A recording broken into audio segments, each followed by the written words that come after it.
જય ઊંચડિયા હનુમાન દાદા.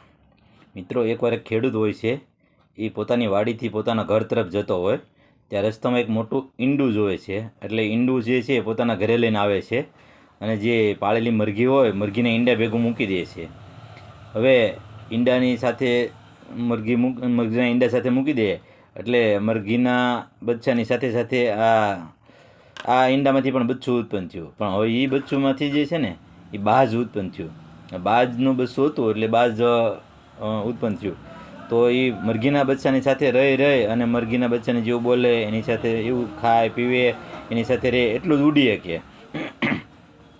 હવે એ થોડું મોટું થયું એટલે ટૂંકમાં એ થોડુંક ઉડવાનો ટ્રાય કરે, પણ એ એમ કે એની મમ્મી જે હતી મરઘી હતી એ એમ કે આપણાથી ન ઉડી શકાય. એ કે આપણે એટલું જ ઉડવાનું, આપણે એટલું જ ચાલવાનું, એટલું જ દોડવાનું, એ રીતે એને રોકે. એકવાર એક બહાર ખુલ્લા મેદાનમાં એ સણી ચડતા હતા તો ઉપર એક બાજ જે છે ઊંચી આકાશે ઉડતું હતું. એ જોઈ અને ઓલા એના બચ્ચું હતું ને જે બાજનું બચ્ચું એને પણ ઉપર જોયું અને કીધું કે કાશ હું પણ આની જેટલું ઊંચું ઉડી શકતા હોત તો કેવું સારું હતું.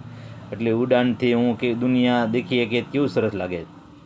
તો મુરઘી કે ચાલ આપણે એવા સપના ન જોવાના હોય, આપણે જેટલું આપણી પૂરતું હોય છે એ તો બાજ છે, આપણે તો મુરઘી છીએ. તો મિત્રો, આપણે માણસોમાં પણ એ રીતે હોય છે. અમુક જે સફળ માણસો હોય છે એ રીતે આપણે પણ સફળ થઈ શકીએ એમ હોઈએ છીએ, પણ આપણી બાજુમાં જે મૂર્ખા હોય છે એ આપણને સફળ થતાં અટકાવે છે. એ કહે છે એ આપણથી ન થાય. અસ્તુ. જય શ્રી રામ.